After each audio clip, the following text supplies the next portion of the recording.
7, 6, 5, 4, 3, 2, 1, 0.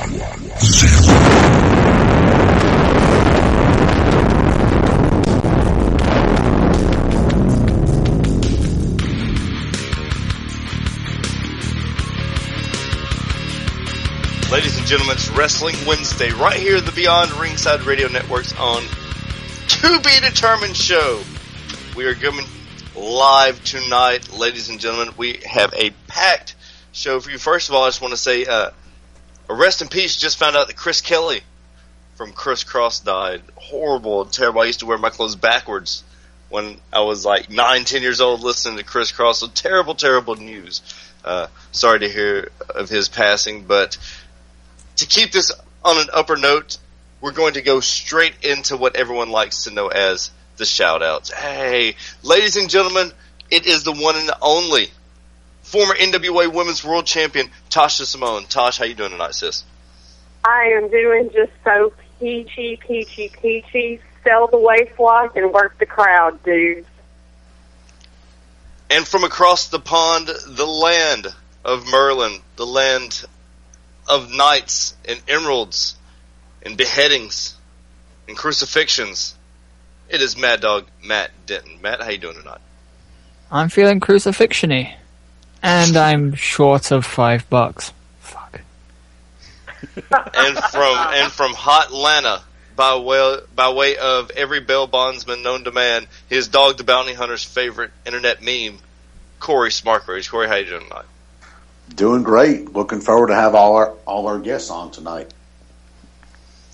And returning from thou wouldst thou come, from the monsoon that hangs over Oak Mountain State Amphitheater. Amen. A lot of liquor, a lot of karaoke, a lot of singing going on. I guess a little everybody must get stoned. Yay. Rest in peace to George Jones. Fast Eddie Lane. Eddie, how you doing? Wonderfully well, and I'll say it like this. You forgot one little thing when you were introducing Denton. You forget where half of our competition television shows come, because American Idol and X Factor came from Great Britain. So, Matt, I blame you. You can keep them, quite frankly. You can have them keep back. Piers Morgan, too. Keep them. Oh, God, Jesus. No take-backs. No take-backs. No, he already took him run. Bitch. Reverses visa and everything. We have a packed house tonight, but we're going to go straight into it. I know Raw was a little subpar once again, but I want to take the opportunity before we get started, first of all, to congratulate John Cena. John Cena once again in the WWE on National Make-A-Wish Day, fulfilling 3 kids' dreams of being honorary superstars. You can't hate John Cena. Between his in-ring work, between him going out, working with the hurt Achilles, and bringing wishes and granting wishes to these kids, just phenomenal work. So, big props to WWE and to John Cena. As always, Cena just makes charity his life. I tell you what would have been awesome, though. What's up? When those kids were out on the stage, if you just hear the crackling of a little radio, Sierra, Hotel, India, Echo, Lima, Delta. They'd have done better than 3MB did. Oh, that's messed the up. kids would have. The one match that I think everybody's talking about is actually the triple threat, what started the night. You had Dutch Mantel, Zeb Coulter. Yep. Zeb Coulter in a match. Zeb Coulter, Ricardo, Rodriguez, and Big E Langston. Big E Langston coming up on the short stick of this. I thought the finish was pretty good. AJ jumping in, stopping the ref from making the 3 count. And then, of course, Zeb Coulter being schoolboyed, and nice schoolboy by Ricardo. Ricardo brought this. I think a lot of people realize now that he is trained because of his kicks, his punches, etc. But, Eddie, I know you saw it, this triple threat. You usually don't start a show with a triple threat or an event with a triple threat. Eddie, your thoughts? You have a manager, you have a ring announcer, and you have a powerhouse powerlifter. The only way that this could have gone in any direction other than straight to hell in a handbasket was to have Langston nowhere involved in the finish. They did that perfectly. And the gimmick where you had Rodriguez smack Langston on the back with the pail and then turn around and just toss it at his head. That was abso-freaking-lutely priceless. They did nothing wrong in that match, and that was a great way to start the show. Too bad the rest of the show just didn't live up to that moment. Yeah, but once again, you're talking about a ring announcer, a manager, and a power lifter. Yeah. In a match. And it actually being psychologically sound. Zeb going to the outside, hanging out with Jack Swagger. The only thing that I thought was kind of I don't think anybody got the fact when he actually punched Ricardo when Ricardo was trying to go for the roll up out of the corner. The Briscoe roll up out of the corner, and then it just didn't go through. Everybody knows what we're talking about. And then he sold it, but I don't think anybody's like, is he trying to tag himself in? But the finish of the match being Ricardo winning, and now ADR got to pick, or is going to get to pick, the stipulations for Extreme Rules. So ladder match. There you go. Ladder match. Oh, he has picked a ladder match. Yeah, they did that later in the show. They did that later in the show where he went ahead and made the dramatic thing about going that way, instead of that way, and they said it will be a ladder match. And that's actually, when you put it all together, all three, ladder match experience. All three, very talented. That should be one hell of a match. I think it will. We all know. We talked about this last week. Eddie, you weren't here. The gimmick matches sometimes just, you don't take them so much. I believe Sunday we talked about it. Gimmick matches are supposed to be to settle a feud, not to continue one. Right. Just saying. But we will talk about this. We'll talk about the overexposure and the overusage, if you will, of ladder matches and gimmick matches with someone who knows all too well about this. The one, the only Innovator of Violence, Tommy Dreamer, when he comes on. Also tonight, we'll be joined by Georgia Wrestling Now, Wrestling Pop Culture's own John Williams. John Williams will help us. We're going to need everybody's help tonight because we're going to have a seance right here live on the To Be Determined show. We're going to try to reach way back into the depths of the blackness, way back into time. And we're going to try to bring zombie Rick Rude. So we'll see about that. With John Williams coming on, I think that will push it just a little bit more to actually bring in Rick Rude because it's going to take us all. So we'll see where that goes. And then at 10:30, we're going to talk about May 4th in Palmerdale, Alabama. Everyone is ready. It's going to be that time. Yes. GCW. From what happened in Pell City, I'll tell everybody what happened really quick before Tommy Dreamer comes on. This big kid comes up doing crotch chops to me. Is Damon Christopher, common knowledge Damon Christopher, one half of the GCW Tag Team Champions and one half of the Unlucky Charms, wins the match over Jake Cole, out of control Jake Cole. Kid proceeds to tell me, because we didn't get to say the exact words on To Be Determined, to suck his fucking dick, faggot. So I was like, what? Oh! So as he tells me this, yes, this is what this kid tells me. So I tell him, nice mouth. Mouth like that comes from a line of retards. So he starts crying. He starts quivering, and I was like, you crying? Are you crying? I was like, oh my God, he's crying. As everybody look at the retard crying. Everybody, 250 paid people, look at this kid and just bust out laughing. And he starts crying. He advances to me with just gator tears coming down his face. And Damon Christopher, because Donnie, the security, is looking at me like, is this a work? Everybody thought that I had paid this kid, or they thought it was part of the event. Damon Christopher just pushed the kid. He says, go sit down. He goes, go sit down, boy. Kid went and sat down and cried. And I'm talking about, it's one of those ones where you put your hands. Fantastic stuff. It's things like that. It's reasons like that we got into the business. At least as Hills. We talked about this Sunday night on Beyond Ringside Radio Network, 5:30 Central Standard Time, Beyond Ringside. We talked about this and we discussed, getting good heat. Dan Sawyer talked to us beforehand because, as everybody knows, the last time we were at Pell City, that mentally disabled guy tried to come at me, and Keith, the cop, had to push him down and make him sit down because he was coming after me because he took offense to me yelling at him for whatever reason. I didn't call him a retard or anything. I didn't have to. He just come running at me, and he was bound and determined to use his retard strength to everybody knows that everybody had that retard strength. That retard strength to try to push through Keith, the cop, which is not really a smart thing to do. Nope. Hence it coming from a retard. And I told Dan, I was like, I'll take it easy. And then this guy goes off and says this, and then I have to put him in his place. But that's what we get paid the big money for. Right, Tasha? That is right, damn it. There's very few fans.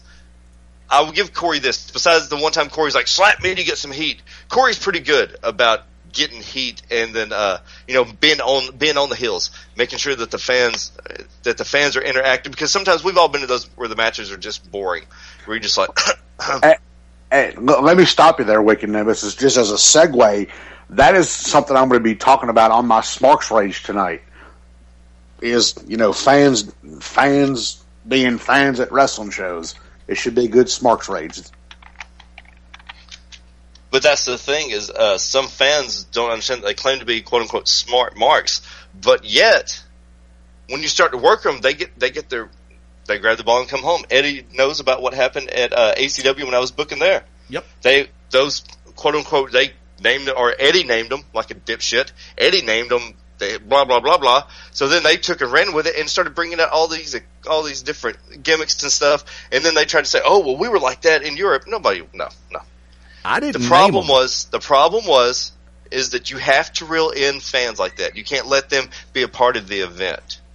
They can witness the event and add something to the experience, but not to be part of the event. That's where you have to stop and you have to draw the line. Plain and simple, correct, Eddie? Didn't name them, but I agree. Yes, sir. Well, they say name. But anyways, I digress. Scheduled to be joined by Tommy Dreamer here very shortly. And we'll ask him about rabid fans because, believe me, as an ECW legend, he knows all about rabid fans. Guys, between GCW, Dan Sawyer coming on, between Tommy Dreamer coming on, John Williams helping us with the seance, hopefully we can channel Zombie Rick Rude. This is going to be one of those nights that I believe you should tell everyone. Beyond Ringside Radio Network, the To Be Determined show, live right now. Eddie, your thoughts, sir? Tonight's going to be fun. And I'll tell you the truth, I originally was not scheduled to be here tonight, and I'm just very appreciative and very thankful that the stars lined up to where I could actually be here. And thank y'all for putting up with me again. Glad to see the babysitter still welcome at the house. No, you're only the babysitter Beyond Ringside. Yatches? Hey, we didn't even know you were gone. It's okay. We didn't know you were here. See, and Tasha didn't. See, Tasha was being honest. I mean, we knew we let a few slip-ups go through, but, we were on top of our game. Right, Tosh? That's right. And the whole first segment was motherfucking MMA. So suck it, Eddie. Yes. We did it. And the downside of this is what? There wasn't MMA, it was John Jones's toe. What? You're exactly right there. Well, ladies and gentlemen, we are joined right now. Tasha, shh, calm down. We're being joined right now by the ECW legend. A legend in this business itself, the one and only, the Innovator of Violence, Tommy Dreamer. Mr. Dreamer, how are you doing tonight, sir? I'm doing okay. How about yourself? We're doing fantastic, sir. We were just talking about rabid fans and a little MMA, sir. Something. I like it. I'm all about it. For the few fans that don't know, you are very into things outside of wrestling, sir, and you're on with MMA, correct, sir? You're a fan of MMA? Yeah, I don't watch it religiously, yes, but sir. I do watch it. I watched the original UFC when it first had come out a long time ago. It was very, very hot, popular, and then there was a ban on it for a while.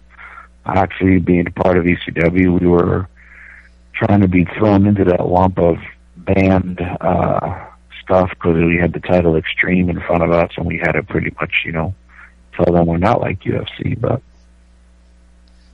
before ECW, sir, let's start way back. For those that don't know, I'm sure you've told this 1,000 times in all your shoot interviews and throughout your career, but for those that don't know, for the maybe 3 or 4, how did it all start, sir? What made you want to become a professional wrestler, sir?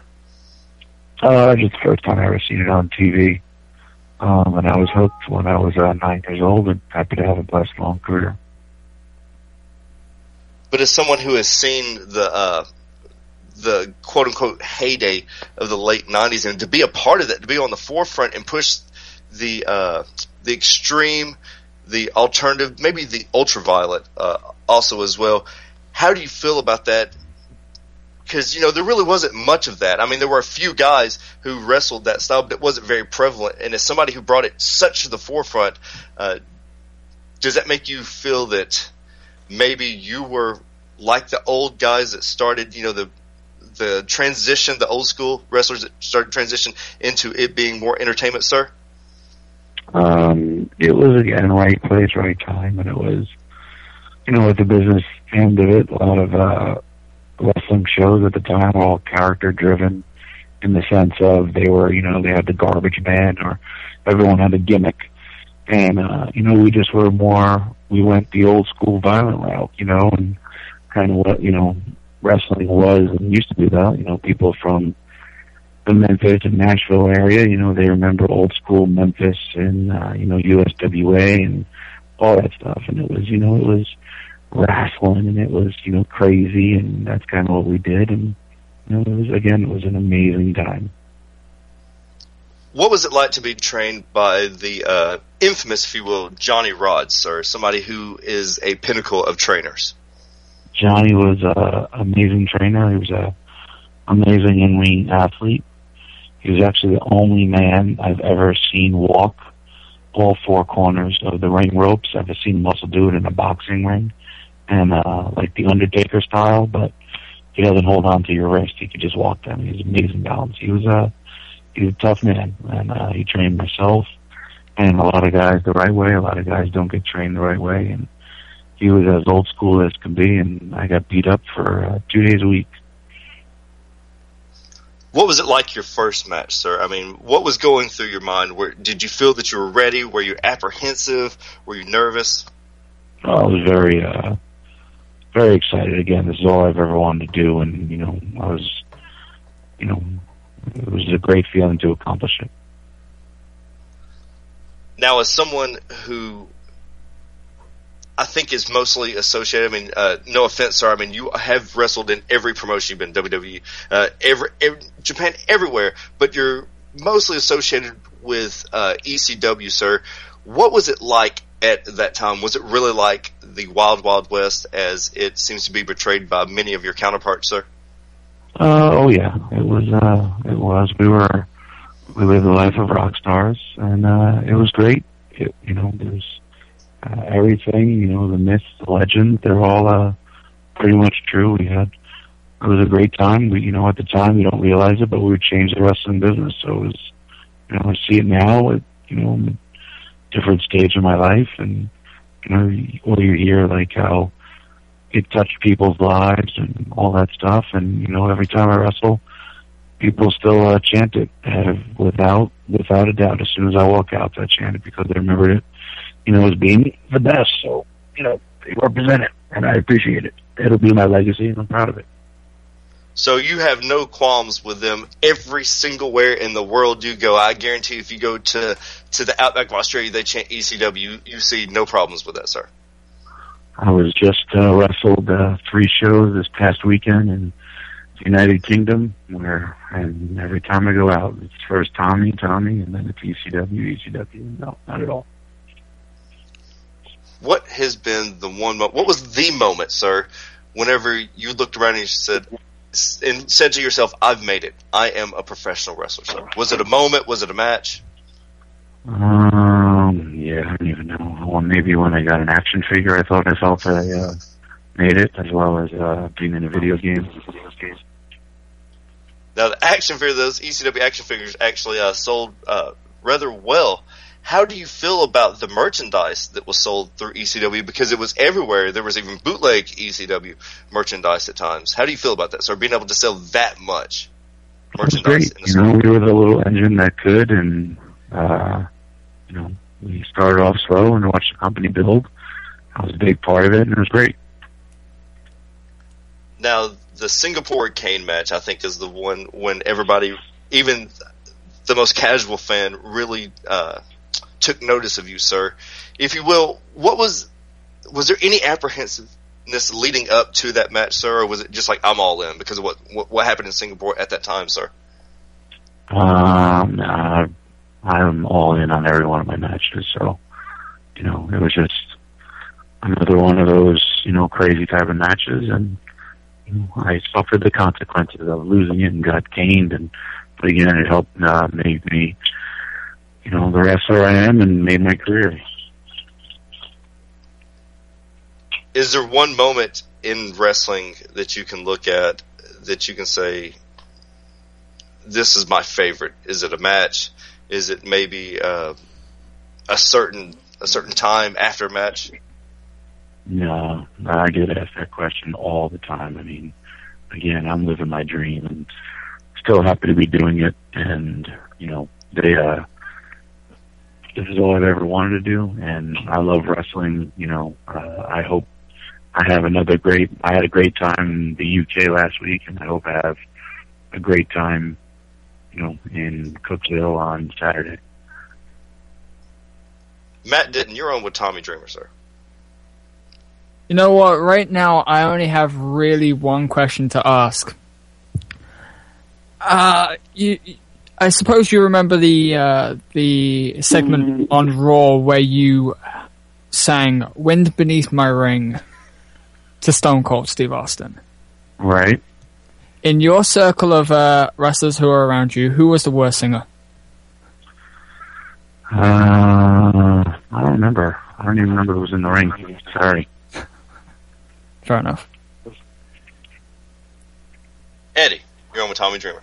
And actually, I'm going to expound on that question. If there was one moment that is just pure out of the ordinary, whether it be for television, whether it be for a house show, just one moment that just makes you sit back and go, did I really go through that? What would that moment be? Yeah, maybe when they, took the crazy fall off the top of the ECW arena through the tables. And I must say, you have a fabulous voice for radio and or voiceovers, sir. Thank you. Eddie actually does all our voiceovers for our porn that we produce. We've got on here Ted Guinness, who does Rubbing Me Raw, and Eddie does the sound effects as well too. Just throwing that out there. I would have him endorse me. He's got a great voice. I would be very honored. Thank you very much. I consider that high praise. When you guys, when ECW originally did the quote unquote invasion of WWE, the infamous Sabu falling off the WF, what was that like? Was there any apprehension backstage, or were you guys embrace being the brotherhood that is our business? No, there was no embracing that time. Oh, so we were, we were looked at like we were invaders. We all thought we were, kind of, you're taking up other guys' TV time. Other guys feeling that you're taking a spot. It wasn't, we were not welcomed with open arms. What? Of all the things that you've done in wrestling, there seems to be one thing that sticks out the most, and it's you, I think, in the internet, the quote-unquote smart marks, whatever the hell you want to call them. You're saying that that you were actually pissed off that you won the ECW title, that you wanted to go your entire career without winning a title. Why was that, sir? Just, didn't feel I needed it in the original ECW. To me, titles are given to guys to help them escalate to the next level, but again, I didn't need it. And, I just kind of thought it would be cool, but it didn't turn out that way, but I was happy to have it. How did you feel about the angle that you had where they had you doing a few disgusting things on Raw? Were you okay with that? Were you just like, well, it's the business. I've been in the business some time. No, I get asked that a lot. During the Jackass era in, television, I didn't eat anything and really not get sick, and just do it in high school and college and do it for free. When everyone talks about when I ate the Undertaker's chew, and I probably think I got paid about $7,000 to do that. So, it was a good payday, well worth it. Instead of doing it for free when I was in high school. I don't want to put you on the spot, but you've been in the ring, what I consider the greatest tag team of all time, the Dudley Boys.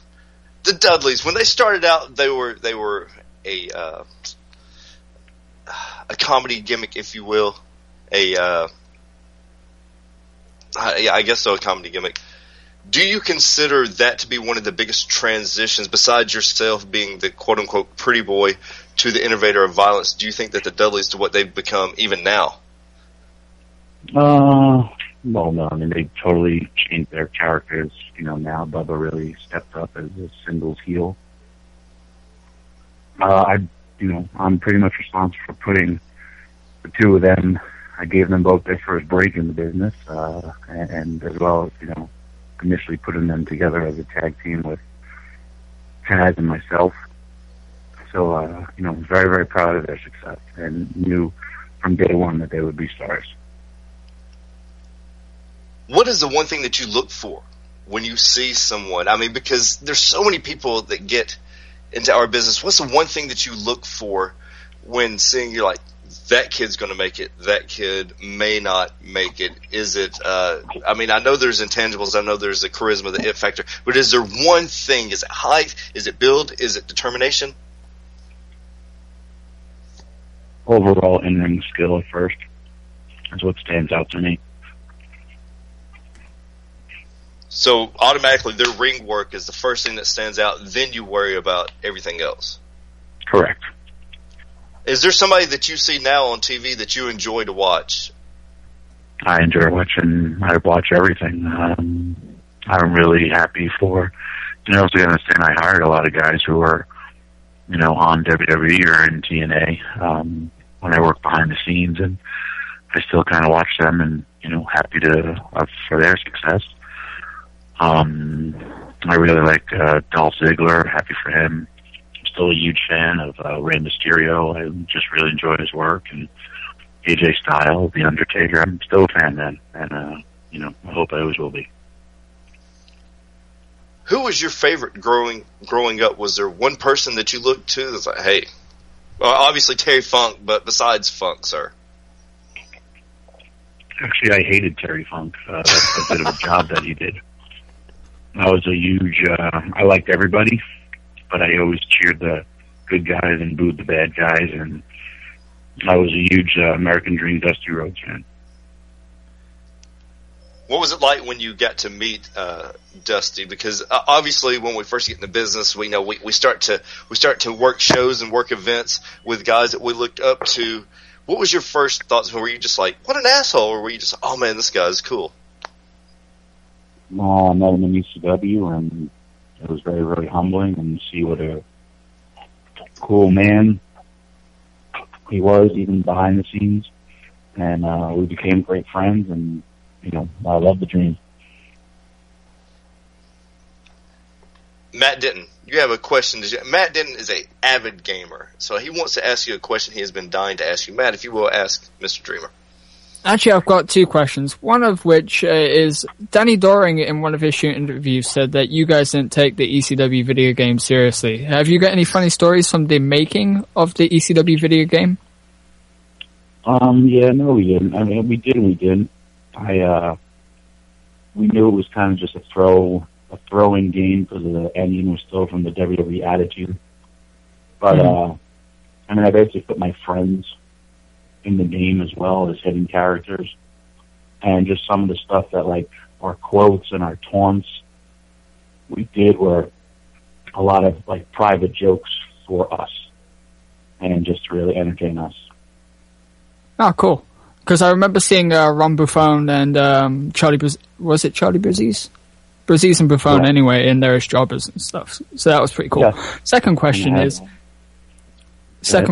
do you have any aspirations to take on Stevie Richards in a title match on Madden 13 for the Extreme Rising title? No, not really. I'll leave that up to them. Okay, cool. Now, you are very famous as to be associated with the House of Hardcore, sir. The House of Hardcore, June 22nd. In Philadelphia. If you will, tell us about this, because this has got Ric Flair, it's got Terry Funk, it's got yourself, sir. I mean, it's got Carlito Colon, Too Cold Scorpio. This is huge. I mean, if you will, tell us about this, sir. It's just, after doing so much in the business and making money for both, ECW, WWE and TNA decided to just do it for myself. Our logo is, no politics, no BS, just wrestling. The first show was very successful, and hoping the second show is as successful. And just a different way to entertain, enjoy and show the world just something different. If it continues, I'll do more, as long as they're successful. Now, the first row, the $55 seats, are actually sold out, but the second row seats for $45 are still there, but very limited. Third row tickets are available, and general admission still available with that. Now, back to the structure, if you will, of Tommy Dreamer. You have one of the most famous valets / managers of all time in Beulah McGillicuddy. She is also an accomplished author, I do believe. How did that? How is it that she's as accomplished writer as you are a wrestler, sir? She's just very, very talented and decided to come up with a book. She did it for our children because they like to read, and she's good at rhyming and all that stuff. And the book came out and did successful, and now she'll be working on another one. So you are very attentive of children and being emulated in what you do, because as a teenager growing up, everybody was copying ECW, and I think to a certain degree, a lot of people still are, even the bad parts of ECW. Are you attentive that there's a whole generation of children that still watch you, sir, and still watch your work? 100%. Best part of my job is before shows, and I get to meet and talk to all these people. Like I said before, it was, I'm really happy to, do that. I had a lot of kids, like I said, in the UK, and they are, were telling me, there's kids who are 10 years old, and as long as they just know, not to try this at home, and, I tell everyone it's, we all are trained professionals, and even though we've been trained, I broke my neck, I broke my back, and it's very, very rough, to do, and you can't emulate what you see on TV. So, Corey, you're on with Tommy Dreamer. Hey, Mr. Dreamer, welcome to the To Be Determined show. You've been in the wrestling business for over 20 years. What makes you still want to get up and go do this every day? I love it. I still love it. I'm still learning things. I'm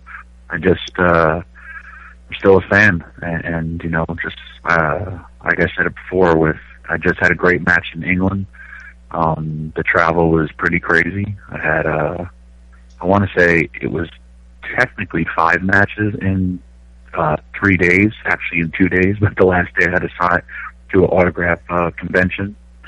But I sat there, my matches I was very, very happy with my matches, and I also watched other guys who had matches, and I was blown away with how good some guys are, and this undiscovered talent that's out there still. And again, I love it, and I want to keep contributing. Hell, Terry Funk was doing moonsaults from the ring to the floor at 50, so I got like 8 more years till I started doing that. Now, if you could sign one person off the independent scene to either WWE or TNA, who would it be and why? Again, there's so much talent out there. Sami Callihan, Adam Cole, Rhino. There's Kevin Steen. I'm a huge fan of. Briscoes. You name it. Tony Nese, Alex Reynolds here on the East Coast. There's so many stars out there just waiting for their break, and hopefully they see it. Matt, just a quick follow-up question.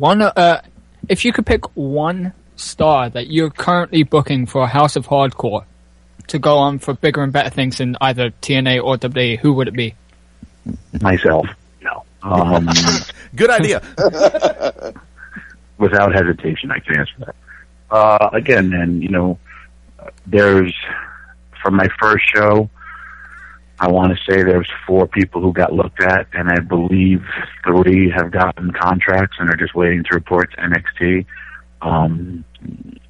Again, I look at your in-ring work, and, you know, there's other people who will be on the show that I haven't announced yet, and, you know, that's kind of like my old school ways of coming up through ECW, where, you know, ECW gave a lot of opportunity to guys who the business, they wouldn't have had opportunity. You know, Dean Malenko, Eddie Guerrero, Chris Benoit, myself, Rey Mysterio, Taz, because we were just considered, you know, different, and it opened the door for us. And that's, I would hope and pray that, you know, my company, a lot of people, you know, it just started off as one show, and now it's a second show. And again, if it continues to be successful, like we continue to do them.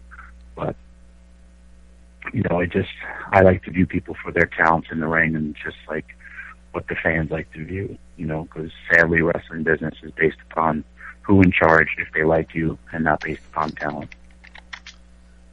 Your talent matters to the fans. Now you mentioned Benoit, so I think right now WWE is actually about to shut us down. So it's about to hurry up on the interview. I can help it. It seems that he's just been raised from existence, you know, for obvious reasons. So we always like to tell everybody, whoa, you know, we've heard of internet radio, wrestling roundtable. Actually, had a few of their videos pulled for mentioning him. So we always like, whoa, Eddie. If I could. If there was one person with whom you have worked or that you're currently working that you could pull any rib or prank whatsoever and know that they couldn't retaliate, who would it be and what would it be? And I have a follow-up for that also. I was never a ribber. Not really. Wasn't my, I like to have fun, you know, but I was never a ribber, and, so it's not really a question pertaining to me, sorry. Okay. But you did ask it in such a nice voice. And actually, if I could follow up, I mean, knowing the fact that there have been so many miles that you've traveled, so many different places that you've gone, if there is one particular road story that you could recount for us, regardless of the circumstance, whether it be here in the lower 48 or abroad, what would be one that you could pick? That's a tough one, too. So many. I was just crammed in the car for 10 hours with the $1 Million Man, our luggage, and a husband and wife that were driving me around the UK, and it was kind of like in a Honda Civic. And, you know, Ted DiBiase is a really big man. I'm pretty big, and we had to drive 4 hours to one wrestling show. I wrestled in the right before intermission. Then we drove an hour and a half to the next show, and I wrestled in the main event. And then we drove 6 hours to Wales. So there was 7.5 hours in the car, which was kind of like every time we had to get out of it, we looked like a bunch of clowns. But it was a good road trip to me, because just sitting back and talking and telling stories with Ted DiBiase, and, you know, it was a good time. I say my life is kind of like the Marines, because every day is a different adventure. You know, couldn't pick just one.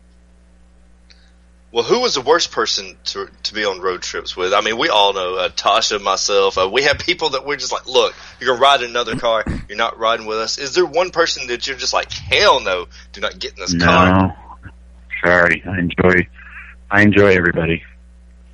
Me and Bubba used to travel with each other, and, you know, we'd get into some arguments, but it was always like fun arguments. And, you know, I've traveled, me and Paul Heyman traveled together, me and Taz. I've traveled with the great Khali and Hornswoggle at one time, at the same time. I mean, I enjoy everybody. So there was nobody that's just flat. You've never been in a car with Jamie Dundee? I'm sorry? I said, apparently you've never been in a car with Jamie Dundee. Everybody wants to kill him. I drove from Memphis to Nashville with Jamie Dundee. I had a great time with him. Bless your heart. He must have been on good behavior. Was he straight? He's He's always in good behavior when I'm around. Oh my God, you got very lucky. Did you have that sense that a lot of the guys in ECW, I know a lot of people kayfabe their addictions, their demons, if you will. Was it like that around you, or were everybody just like, hey, let's just pop about, just do whatever we want to do? Yeah, most guys did whatever they wanted to do. It wasn't, most people don't do things as of fear of getting caught or being, told on, which, isn't, that wasn't really the case in ECW. How awkward was New Jack's roast or induction, or what have you, of Terry Funk, sir? I mean, the one that went on for like 14 days. How awkward was that? I don't remember it. It was back in. Several people have talked about it on their shoot interviews, or New Jack just going on, and just people were just like, okay, let's wrap this up. So, we wanted to get your thoughts on that. But Corey, you have a thought or a question for Tommy Dreamer? Yeah, what was it like? I don't remember it. What was it like going back to Raw in December for the Slimy Awards? You've been away for some time. What was it like? What was it like for that reaction?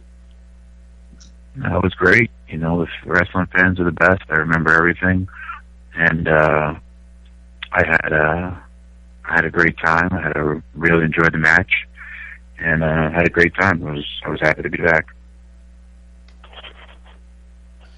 Now, there's several moments in your career that stand out. Several things you've done, but recently, besides the recent UK trip, what obviously you had a great time. What has been your favorite moment post WWE, if you will, since being on the independent circuit, predominantly, sir? I've had some great matches with guys who I haven't, wouldn't be able to have a chance to work with. And when I say work, not like a 6-minute match, 20, 30-minute matches. I guess one of my greatest memories post WWE would be when the night I left and I brought my girls to the ring and I got to wave and say goodbye to everybody. That was just special to me. And, I still do a few local indies where, my girls will come and see me wrestle, and they're at that perfect age where it's really cool that Daddy's a wrestler. And, you talk about that time. And when I did the show in Philly and, all the kids in their school, I have twins, and they were, everyone was talking about it, and, makes me and Daddy looks cool. As pointed out by my co-host, Matt Denton, you have had the dubious honor of being the only person probably ever to be beaten down by 2 factions in 2 different promotions within less than a month period, with it being the Shield and Aces and Eights. What was it like to just be like, hey, let's bring in Tommy Dreamer, we'll just beat the shit out of Tommy Dreamer, that gives us legitimacy. What was that like, sir? It's cool. I would have liked to have had a payoff or a feud. That's, to me, how things should be done, but if it, helps, I think the Shield is really, really good, and, they have a great future. I wrestled for Dean Ambrose before, and I had seen Seth Rollins work, and the Ace of Eights thing was just to really help further, the storyline and be there with my friends and, go back. I had a great time when I was in TNA, wrestling wise. But, it's good to be there. I guess it's good to be a weird footnote in history. When you need to get over, you beat up Tommy Dreamer. This is how it seems to be a working formula for years. Huh? Exactly. When your feud. Actually, what the Dudley Boys did to your wife Beulah, I think, was kind of what sent them off to their their dominance and, to me, the greatest tag team of all time. Matt Denton, you had something you wanted to ask. Yeah. From your first House of Hardcore show, was anybody on the show that night that really surprised you? And on on the flip side, is there anybody that you're looking to for the second House of Hardcore show that you've already announced that you're looking to really impress you? No, I mean, I really kind of did my homework for the shows, and guys are specifically picked for me for a reason. There is a method to my madness, and, you know, I going back and to me, watching Sami Callihan versus Rhino was what wrestling should be. I really enjoyed what's his name, Tony Nese and Alex Reynolds. I enjoyed the whole show, and the Young Bucks versus Kendrick and London blew me away. It was one of those matches where, like, when we used to do it in ECW, you know, Rey Mysterio versus Psychosis, or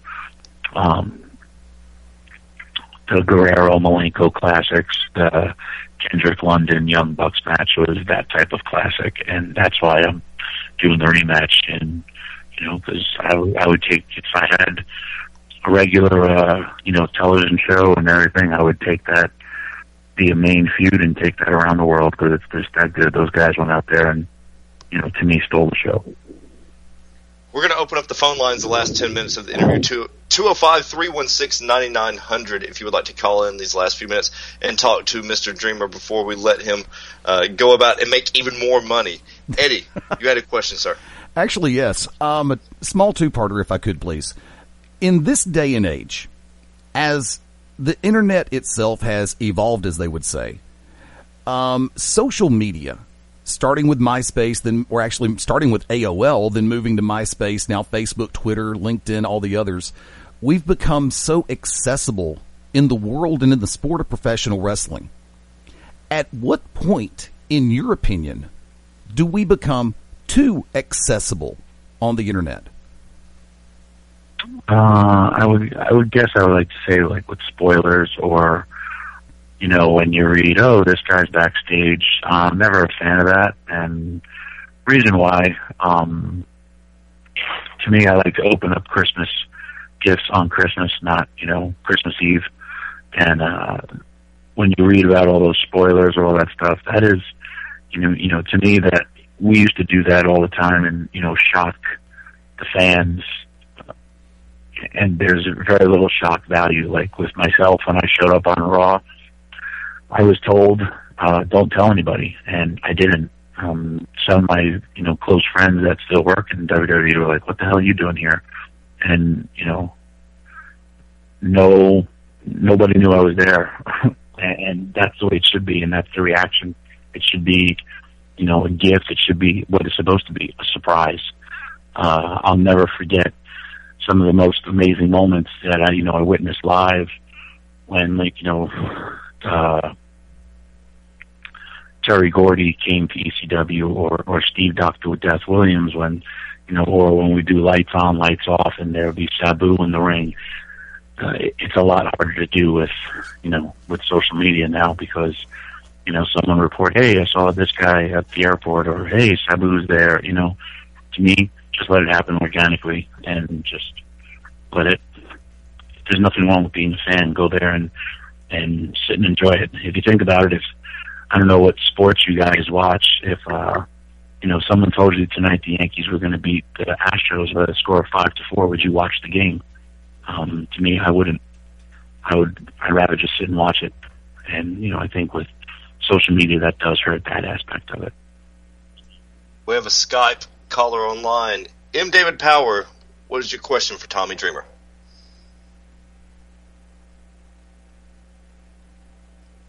All right, well, there you go. And just like that, it's over. We have a question from Facebook. Actually, your thoughts on Zack Ryder. Oh, I guess because you've been showing up in the YouTube page, sir. I hired Zack into WWE, and I also, you know, wanted to give him, I did that whole angle, and with me leaving the WWE with him, because I think he's a tremendous talent. And, you know, he went out there, got himself over outside the box, and, you know, I wish they would do more with him. Another question from Facebook. what has been your favorite moment in WWE? Well, I think you already talked about that, but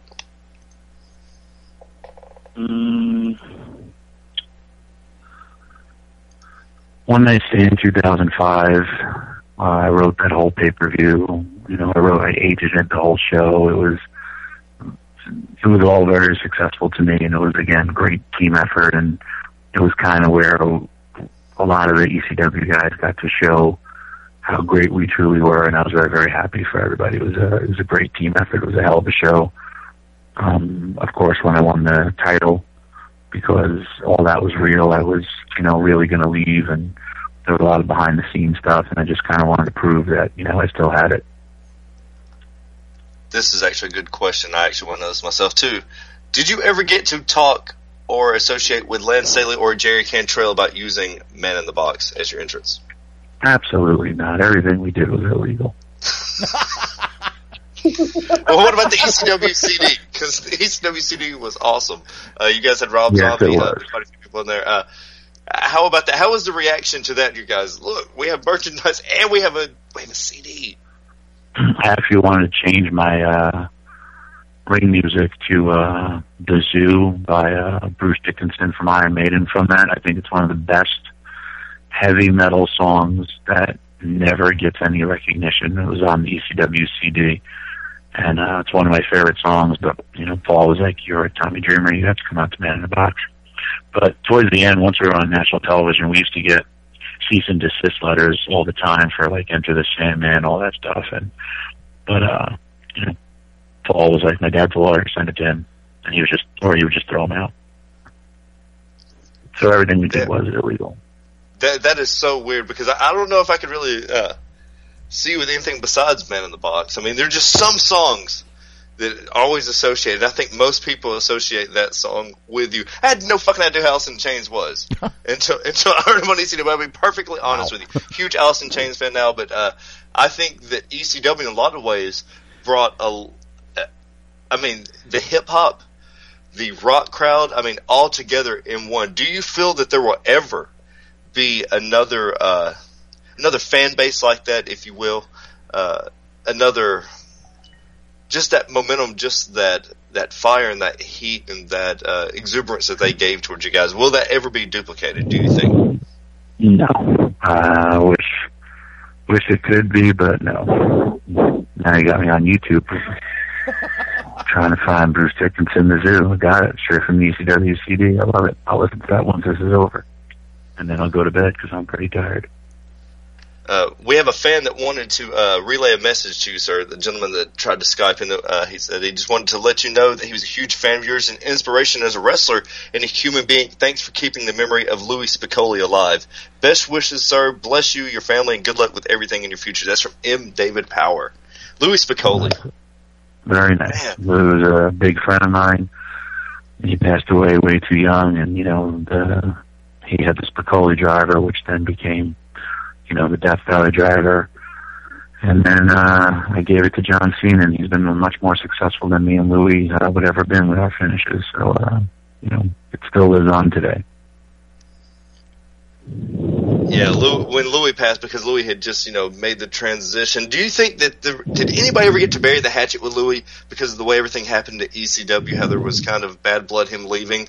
Did any of you guys ever get to talk to him before the tragedy, sir? I talked to him all the time. There was no bad blood. Awesome. Well, I just know the way that things happen in ECW, the few people were just, But before we let you go, how can everyone get in touch with you, sir, for bookings, for questions, for concerns, maybe even for advice? And what do you have upcoming in the near future, sir? Tommy Dreamer on Twitter, Tommy Dreamer on Facebook, and I have TommyDreamer.com, which is sometimes updated with all my schedule, but I'll tweet just like I'll be tweeting that I'll be in Cookeville, Tennessee on this Saturday for, is it Slam Fest? Is that the name of it? Yeah, that's it. Myself, Rikishi, DDP, Jake the Snake Roberts, and many, many more. Let the guy with the good voice pitch that whole show, not me. I'm tired. Shoot me the info, and I'll cut the commercial for you. You got it. There you go. Mr. Dreamer, we appreciate you coming on and taking the time with us. I know we ran kind of long, but we do appreciate everyone. The one and only, the Innovator of Violence, Tommy Dreamer. We're about to take our first break of the evening. When we come back, Jonathan Williams from Georgia Wrestling Now, right here, the To Be Determined Show, Beyond Ringside Radio Network. Tim McGraw. Heating up summer with his 2 Lanes of Freedom Tour, presented by Pennzoil. Tim McGraw, live with all your favorite hits. May 2nd, 7 p.m. at Oak Mountain Amphitheater. Plus special guests, Brantley Gilbert.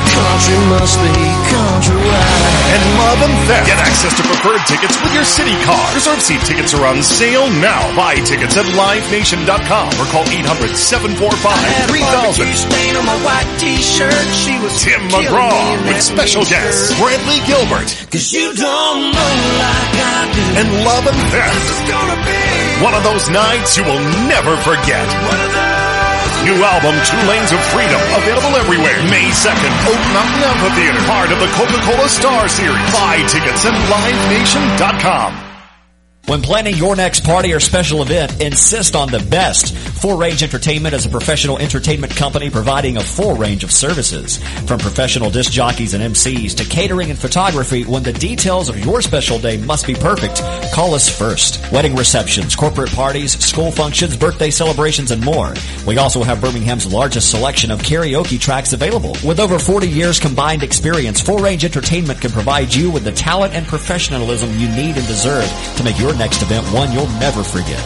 For more information on the full range of services we offer, call 533-HITS. That's 533-HITS. Or check us out on our website at fullrangeentertainment.com. Get ready for an explosion on stage. Keith Urban, Light the Fuse Tour 2013. It's gonna be a long hot summer. We should be together with your feet up on the dashboard now. Keith Urban, August 22nd, Oak Mountain Amphitheater. I'm alive and I'm free. Keith Urban. Who wouldn't want to be me? With Little Big Town. On the pontoon, making waves and catching rays. August 22nd, Oak Mountain Amphitheater. I keep my heart and soul in a boat. Special guest, Dustin Lynch. Cowboys and angels. Reserve seats are on sale now at Ticketmaster. I wanna kiss her girl. I wanna hold her tight. More at KeithUrban.net. Don't you know the days go by? Keith Urban, Light the Fuse Tour 2013, part of the Coca-Cola Star Series.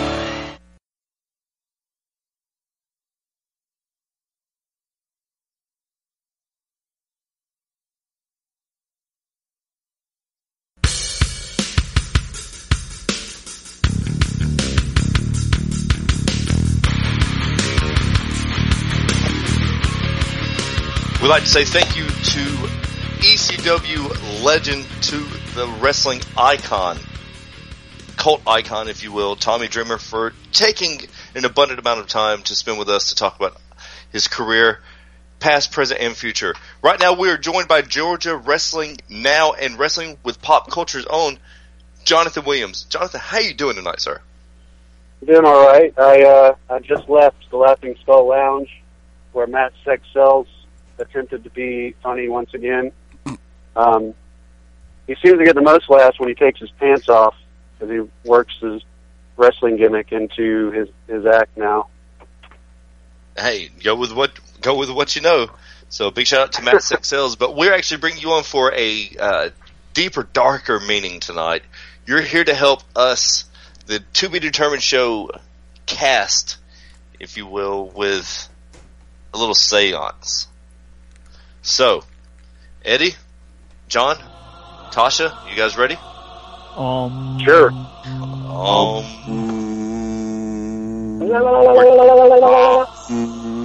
We are channeling, we're looking for Rick Rude. Are you out there, Rick? Oh.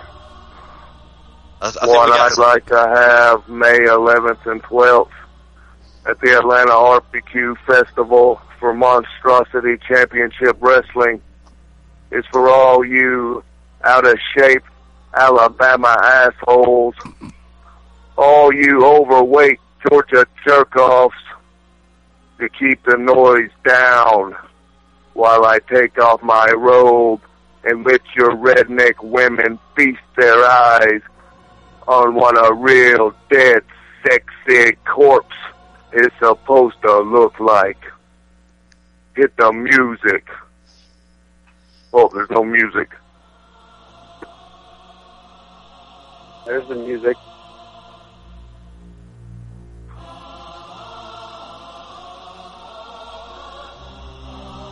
You can't see me, but I'm swiveling my hips. Now, hold on. Now, Rick, you've been away for a long time, but not that long ago, in January of this year, you were at MCW. How is this possible? Does it take something away from you each time you form yourself to appear at one of these events? I mean, I don't know if you've heard, but I've been pushing up daisies for a while, so, you know, it takes a lot out of me to appear at one of these events. Are you like Beetlejuice? Do we have to say your name 3 times at the events to get you to show up? No, Jonathan Williams just has to pay me. Actually, my understanding is that Papa Marco is responsible for the resurrection of all these dead wrestlers that show up. Uh-oh. But it's hard to communicate with him without dealing with Mambo Monet. She's the mouthpiece for Papa Marco, the voodoo prince of MCW. But yeah, we've had multiple resurrected zombie wrestlers, and I believe he is responsible for all those. And this is the first time that I've heard of one returning for a second time. With Rick Rude. So, this is just, John, I mean, how do you deal with all of this? I mean, I understand it's Monstrosity Championship Wrestling. What do you do with all these zombies? What do you feed them? Is it jobbers? Is it Johnny Danger's nose? Well, usually what happens, and I don't understand it completely, because between Professor Morte and his magic and Papa Marco's voodoo and all the other odd occurrences that happen, I just sit back and watch all that. And these are never really scheduled matches. They just it just so happens that some dead wrestler comes back pretty much every show. And then usually what happens is Darkmon, who is a very large kind of street preacher guy that no one really comprehends his role either, because he comes out and he preaches from the Bible, but he does it in such a way that it seems sacrilegious somehow. But he usually comes out and lays waste to whichever zombie is in the ring. And they're never really matches, necessarily, but they're wrestling moves that are performed and promos that are cut, as you saw with Rick Rude in January. So I can't explain it, especially the zombies. They're never booked to be there. They just show up, and then Darkmon disposes of them. Now, Rick Rude, what can we look forward to at MCW? I look forward to not feeding the worms. So, how are the rats on the other side? They smell bad, bro. Well, Rick Rude, he just mentioned that he'll be at Barbecue, which is May 11th and 12th. That's a big street festival in Avondale Estates, and there will be MCW matches taking place throughout the day in between bands, and there's going to be barbecue contests and art and all sorts of other things. But before that, this Friday, May 3rd, we're back at Club Famous for MCW. And I don't know if Rick Rude's going to be at that particular show. You never know who's going to show up or what might happen. But there are some other great matches scheduled for Friday. There will be Drew Adler making his MCW debut against El Monstro Assassino. Fred Yehai is taking on Supernatural, and that's the first time ever, as far as I know, that those two have faced off in one-on-one combat. The main event is MCW champion Phantom defending his title against Papa Marco, so I'm sure there will be some voodoo involved in the show on Friday. But Rick, you said you're going to be there for Barbecue? Yes. May 11th and 12th. Is there a particular challenge you've issued or anything like that? No, I just take on whoever shows up. I'll eat their brains. Now, Rick, we want to hear, before we let you go back to the other side to rest, to get some of that good green with Jesus, we want to ask you really, really quick, everyone. Everyone has a question. Matt Denton, question for Rick Rude.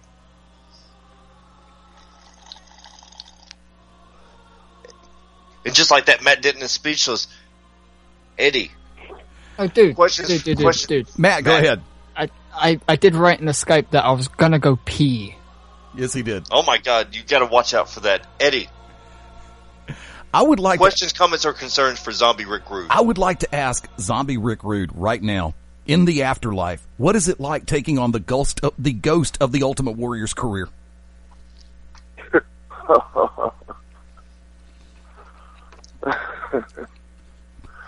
I don't know. You know, I'm just up here hanging out in heaven with Eddie Guerrero and Macho Man. No sign of Chris Benoit anywhere. And that's understandable. He flew economy. I don't think you made it in. I don't think he did either. St. Peter didn't like him. Corey, you're on with Zombie Rick Rude. I'm speechless. I am on the phone with one of the most hated wrestlers that I hated as a child, Zombie Rick Rude, live on the To Be Determined show. I don't know if live don't hate me because I'm dead sexy. If you're in Atlanta, come check out MCW, Monstrosity Championship Wrestling, Friday night. Come check it out. Zombie wrestling. Who doesn't love that? Tasha, if you were ever in the ring with a zombie persona of one of your heroes, would you slay them, or would you actually try to wrestle them, or would you just say, hey, let's go hang out and party? I'd buy him a beer before I chopped his head off. Hey, at least you got that going for you. There you go. Tasha the Vampire Slayer, everyone. Rick, before we let you go, let all the freaks and jerk-offs out there know how can they get in touch with your good friends, Sean Banks and Crew Jones. You can email Sean Banks at wseanbanks@gmail.com. You can check out at Hot Like Lava, at the Hot Like Lava on Twitter, and Hot Like Lava Facebook page. Zombie Rick Rude. Yes, sir. Real quick, Wick, Matt did have something he wanted to ask. Ask away. How would you make a Georgia jerk-off, like Corey over there, lose weight from beyond the grave? Scared us. That's gonna make him lose weight? Yes. Get him into some fighting shape. Like yourself, Zombie Rick Rude. You would have to talk to Papa Marco. I mean, he can bring people back from the dead, but I don't know if he can work those kind of miracles. The miracle worker. I have a question for Rick. Go for it, John. All right, after your match at MCW at Barbecue, will you be appearing at another rival wrestling show 5 minutes later? Pre-recorded? No. With no mustache? No. Actually, it was no beard, Wicked. Know your history. Hey, ladies and gentlemen, we want to let Zombie Rick Rude go. Zombie Rick Rude, thank you so much for joining us. We do appreciate it, sir. All right, have a good night. Yes, sir. Zombie Rick Rude. We see that as it was all of us. We all did that together. We all performed it. There it goes. Play it. the music and the essence. We were able to bring Zombie Rick Rude from the grave. Thank you, Zombie Rick Rude, for coming on. You can check out his promo from his past MCW appearance on YouTube. Wicked Nemesis Enoch has it up there. So thank you, Zombie Rick Rude. Jonathan, Georgia Wrestling Now. Who do you have upcoming to interview, sir? And what is in the works for you with Wrestling with Pop Culture? Let's see. This coming Monday on Georgia Wrestling Now, we're talking to Jeremy Vane, who runs APW, Alternative Pro Wrestling, and he's also challenging Sean Tempers for the Anarchy Heavyweight Championship next. I guess that would be May 11th as well. And I think we're going to talk to Professor Morte, the MCW, the Vince McMahon of MCW. And I don't remember who we have lined up after that, but that's this Monday, which you can hear. I always post it on WrestlingWithPopCulture.com, but it's also at GWHnews.com. Last Monday, we had Cobalt, who I understand you guys talked to a few months ago. That was one of the most interesting interviews we've ever done. Loved it.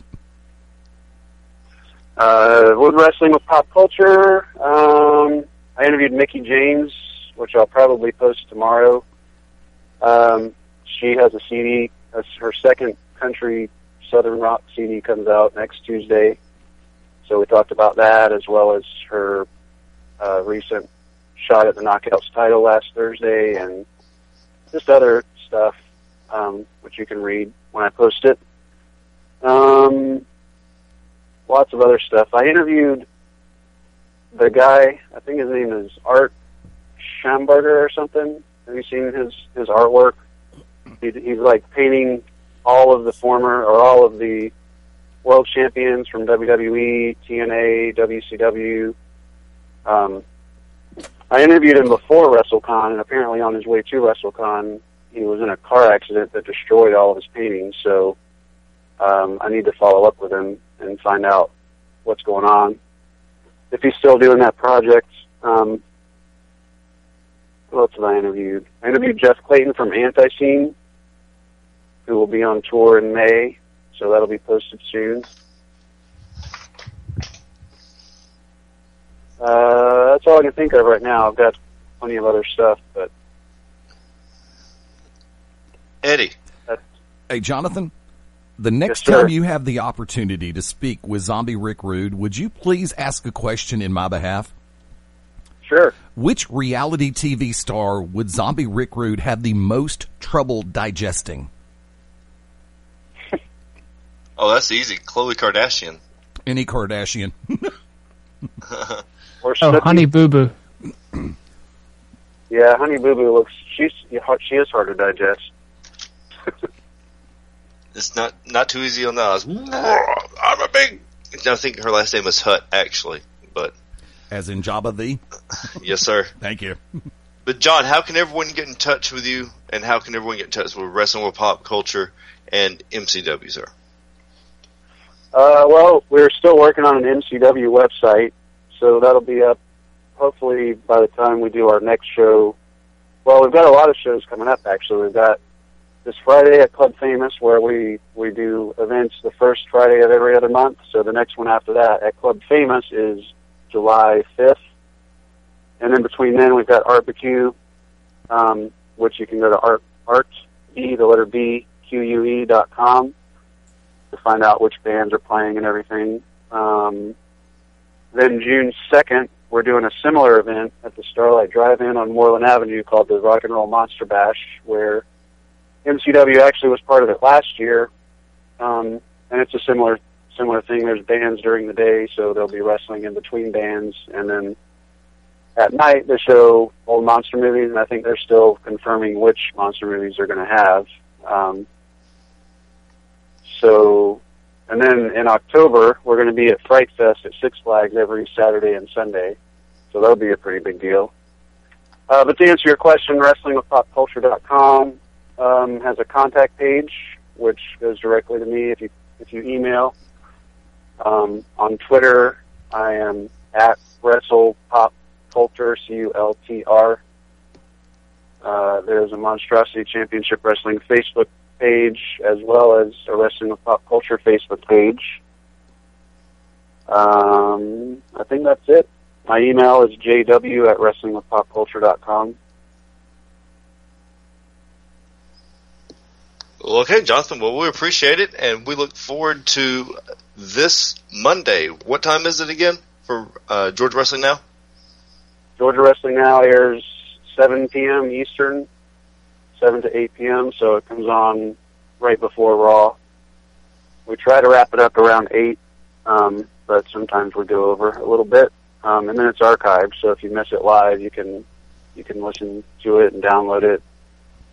And MCW is this Friday at doors open at 9. Show starts at 10 at Club Famous in Cocoa Hills Shopping Center.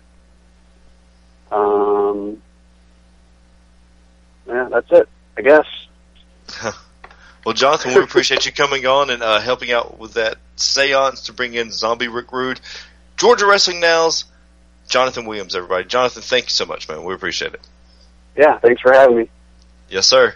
Smark Rage, it's that time. It's the Internet Wrestling Darlings on Smark Rage with the Smarks Rage. Corey, what are you raging about this week? You know, you had a little incident last week with a wrestling fan, correct? Yeah. Little boy, you made a little boy cry. Not shocking. Well, the other night I was having a talk with just a wrestling fan that I know, Alicia Alidal 42 on Twitter, and she was just telling me she went out to a wrestling event Saturday, and we were just talking, and I was telling you how rageless I was, and we got to talking about wrestling fans going to wrestling shows and just not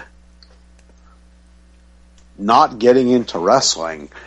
And so this week's Smarks Rage is because of Alidal 42 on Twitter. So my thing is, why go to a wrestling show, pay good money, and sit there and not show any reaction, boo, cheer, yell, cuss, and just sit there and act like it's a ballet, like you got to be quiet. You know, if you know me, or if you know me, see me at a wrestling show, you know I could go over the top. Wicked Nemesis, you know, we've had some verbal altercations before, and it's all about getting into wrestling. And why would you go to a wrestling show and not get into it? Matt Denton, now you've been to wrestling shows before, haven't you? What? Sorry. I was asleep. I think Matt Denton's drunk over there. You've been I was asleep. Sorry. My bad. Well, you know, that's that 5 hour That's your effect on people. Yeah, that too. You've been to wrestling shows. You've been to wrestling shows and raised hell and had fun and done it, right? Mm-hmm. Now, why do some fans go to shows and show absolutely no reaction, no yelling, no screaming? Wicked Nemesis, would you say, Wicked Nemesis, Tasha, I throw this question to you, do you guys work better when the crowd's even more into it? I think almost everybody feeds off the fans. Mostly the baby faces do that. Because they need the fans behind them. Because without the fans, baby faces are nothing. So it just makes me wonder and boggles my mind. If you go and you spend your hard-earned money and you're not cheering and you're not having fun, why not just stay home? It's a give and take. The more energy you give them, the better the wrestlers react. Right? Don't let Corey tell you that shit. If you want to come to any event I'm at and just give money and just leave, that you do that. You do that. You go right the hell ahead. You don't have to sit through any of the events I'm a part of. Just pay that money, motherfuckers. Pay that money. Tasha, what do you think about it? Man, I guess I put Tasha to sleep too. I think Tasha's on. Well, I mean, it just boggles my mind as a wrestling fan. You go, you have fun. Hell, I've got involved in wrestling matches as far as I've had wrestlers put their hands on me. A wrestler by the name of Nemesis actually shoved me in my seat. Wicked, you heard about this. You heard what happened. Once upon a time. I don't know who that person is. I'm the only Nemesis that exists, so I don't give a fuck. Excuse me, Tony the Tigger. That's who I'm speaking of. Yeah. Oh, okay. Yeah, but I mean, it happens. You know, fans can do whatever they want to do. Plain and simple. We prefer you scream, yell, and holler, but you don't have to.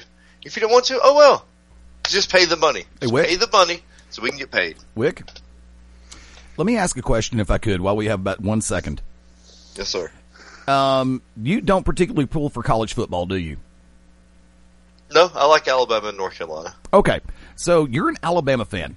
And yes, sir. If someone invites you to go to the Georgia Tech game, a game that you have no vested interest whatsoever, but you want to go and hang out with your friend, and whether you're paying for the ticket or you're not paying for the ticket, your friends buy the ticket for you per se, you don't have an interest in the game. Are you going to cheer for the team that they're pulling for, whether it be the Yellow Jackets or the Bulldogs, or are you just going to hang out with your friend and just shoot the shit for the duration of the game just because you're able to hang out with somebody you don't normally talk to? I think that I would probably pull for both, obviously. But yeah, I mean, I'm not just going to sit there on my hands, as we say in the business. But if people want to do that, people want to sit there and shoot the shit, then let them do it. It is what it is. Yeah, some people do come to the matches just for the camaraderie. They may not be wrestling fans. They may not be fans of the people who are in the ring on that given night. But by the same token, they could actually be coming just to hang out with the buds. Well, we're about to take our last break of the evening. When we come back, we'll be joined by GCW's own and GCW heavyweight champion Mad Dog Dan Sawyer, right here, Beyond Ringside Radio Network, the To Be Determined show.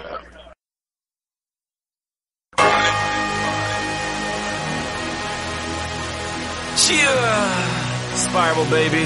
Yeah. As I bow my head and pray, I hope you're watching over me. They can dirty out your name, but I'm gonna make you proud. Come on, hold my head up high, crawl my way to the top. Thank you to the Underground's own Spiral for that music. Spiral, an accomplished hip-hop artist as well as an avid wrestler. We're being joined right now by GCW's own Mad Dog Dan Sawyer, GCW heavyweight champion. Mad Dog, how you doing tonight? Fantastic. It's kind of a crazy evening here in Birmingham down at the Workplace Theater. Working security for my good friends Jesse, James Dupree, Roman Glick. They're talking about Jackal. Rock me, roll me, Jackal me off. Me and Mr. O'Hagan down here, they're getting ready to crank up the old chainsaw for the lumberjack. But let's talk some wrestling. This man was talking wrestling earlier. We were discussing wrestling, and he was talking about the Nature Boy Ric Flair and Terry Funk. And he told the guys they better go home and give them a Space Mountain ride to these fine Southern women. So it's been a fun-filled night with the Wild Man from Jackal. But let's talk about this Saturday night. We're coming off the big State Fair show in Pell City. 2 hard-fought shows. Yes, we did have a little more blood in the dog collar match. We're becoming a little more like ECW every day when it comes to Micah Taylor trying to get that belt back from around my waist at the GCW Championship. We did miss the commissioner. Commish, we got to have you, man. These guys, they're trying to pull everything they can to pull every kind of loophole to avoid the gold. Yeah, they want to make sure every time that we step in the ring, it is for the championship. So, everybody's gunning for that heavyweight belt. So, I'm glad I got a good man on my side. I know you call it right down the middle, but make sure it's called fair every time there is a show with Global Championship Wrestling. I'm with you. Well, as everyone knows, the Charms, we're not fans of the Underground. We're not fans of GCW. But the one thing I'm going to say, the Underground is being very shady with what they're doing. Eddie, I know you messed up, but Mad Dog, you were right there in the ring. Dog collar match against Micah Taylor. Once again, a hard-fought victory. You left everything in the ring, literally everything in the ring. and then to be come out and jumped by the Underground, and then the Underground, I guess, to introduce their newest member, Dropkick Styles. I mean, what was going through your mind when you saw this? Well, I didn't know who it was. It was another guy hitting the ring. He's got a hoodie on. It says Underground. He's got some kind of mask covering from the nose down. I went straight for him. I'm like, who is this?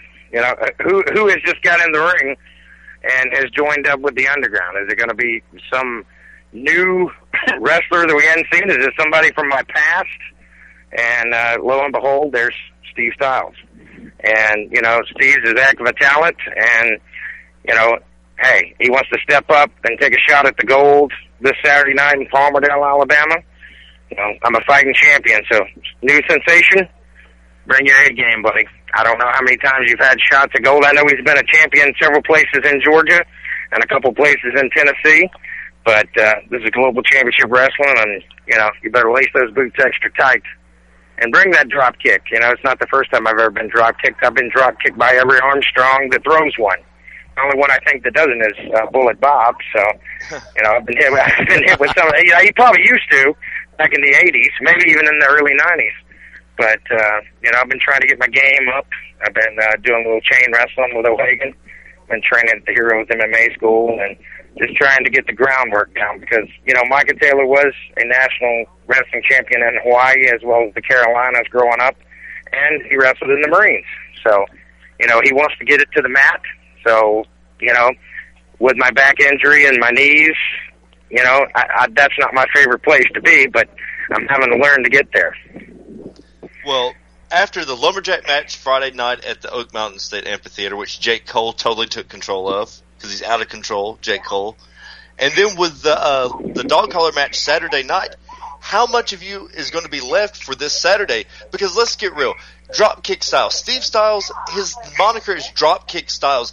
The man has such a beautiful drop kick that he has a drop kick for a finish. A drop kick that has, like legitimately knocked 3 or 4 guys out. I mean, is there going to be anything left of you going into May 25th for Global Warfare? Will Dropkick Styles be the GCW Heavyweight Champion? Because you know they're not going to get the tag team titles. But are we looking at the newest member and the newest GCW champion? I mean, let's look at this from a devil's advocate point of view, sir. Well, you know, I've always been a fan of bullfighting, and you can sidestep that drop kick. Now I know he's fast, and I know he's a young man. But you just got to keep your eyes open for it. You know, he's going to have his sight set in on throwing that drop kick, and he does have many dimensions to his wrestling. But I know he's going to be trying to pop that drop kick the whole night. Now, one match that I, of course, have my eye on is one that I'm being a part of, Full Throttle. And the Charms, once again, it's been some time since we faced them. Meadow, what do you think is going to come out of this? Of course, we are defending the GCW tag team titles because we are defending champions, and we will gladly defend it. We believe in the 30-day rule. What do you think about this match, sir? You know, Lightning and Eon, let me tell you what I'm worried about. When's the last time you saw them tag team? You know, that's I'm not being devil's advocate, but, you know, if you're going to be a lumberjack, you're going to get out and cut trees, right? If you're going to be if you're going to be a tag team, you better start tag team wrestling. Well, let me ask you You guys aren't going to believe it. You guys aren't going to believe this. O'Hagan's being talked to by some fans on the street. now, let me ask you this. Now, Trevor Doom Eon is scheduled to be at Peach State Wrestling that same night. Carrollton to Palmerdale is a hell of a drive. Yeah, it is. Will he be able to make it? Because personally, I don't think he'll be able to make it. And after Dusty McWilliams gets finished with him, and Dusty McWilliams, who I'm not a fan of, but I mean, the man is a Texas hangman, I don't think that there's going to be much of him left if he's going to be there. Well, I don't know about his commitments there. I know that he signed for this match. It's the first time that he and Joey Lightning have had a chance to even be in the ring with you guys, and it's the first time they've had a chance to have a shot at getting the GCW Tag Team Championship. So, you know, I would hope he wouldn't leave his partner stranded, you know?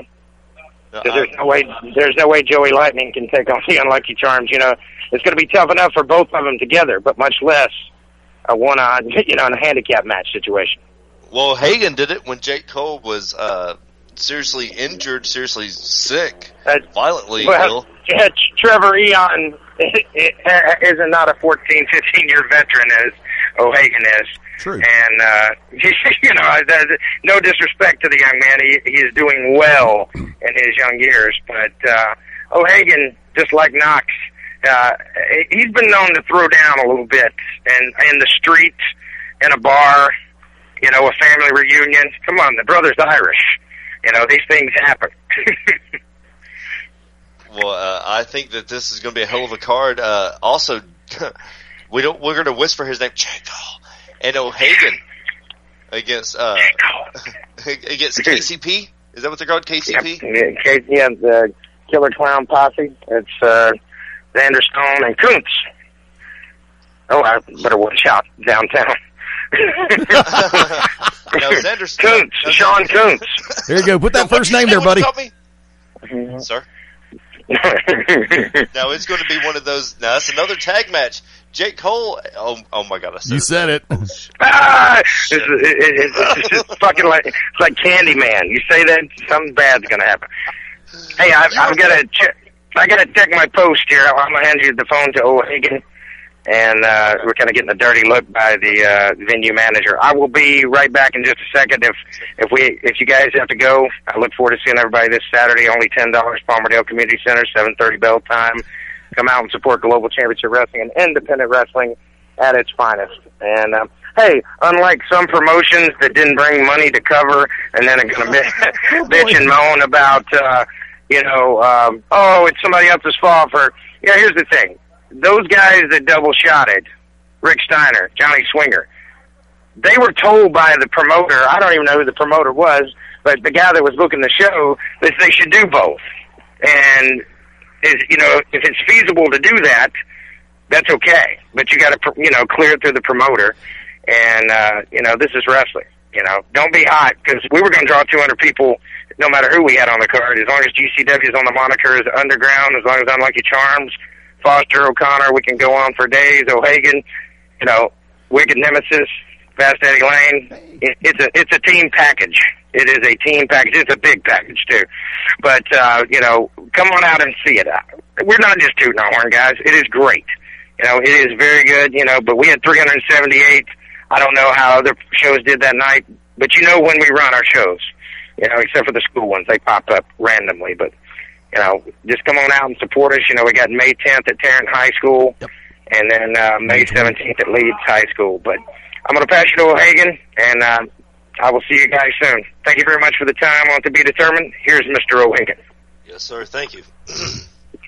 Hello? Now, Mr. O'Hagan, you were a part of the Lumberjack match. Yes, I was. I had my beard on and everything. Your tag team partner. What the fuck is wrong with him?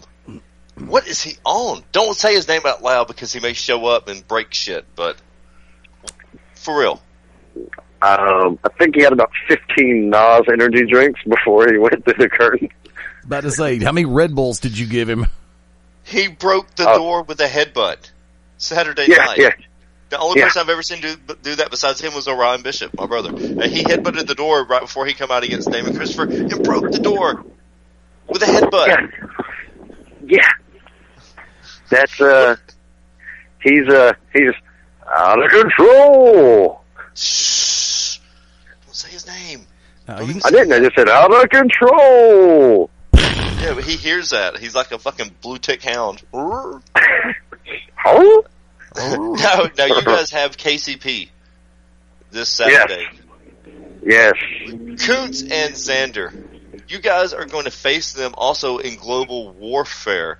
Is there anything do you think that maybe you have to be on your guard a little bit more leading into this? Do you think that they're going to take advantage of you? The numbers games, if you will. Especially after we saw Dropkick Styles join them this past Saturday. Well, anytime I'm wrestling someone like KCP, I always remember Jimmy the Greek. And remember that I have to be on my A game for the situation. Hold on. Jimmy the Greek. Hold on. Jimmy the Greek was the most famous bookie.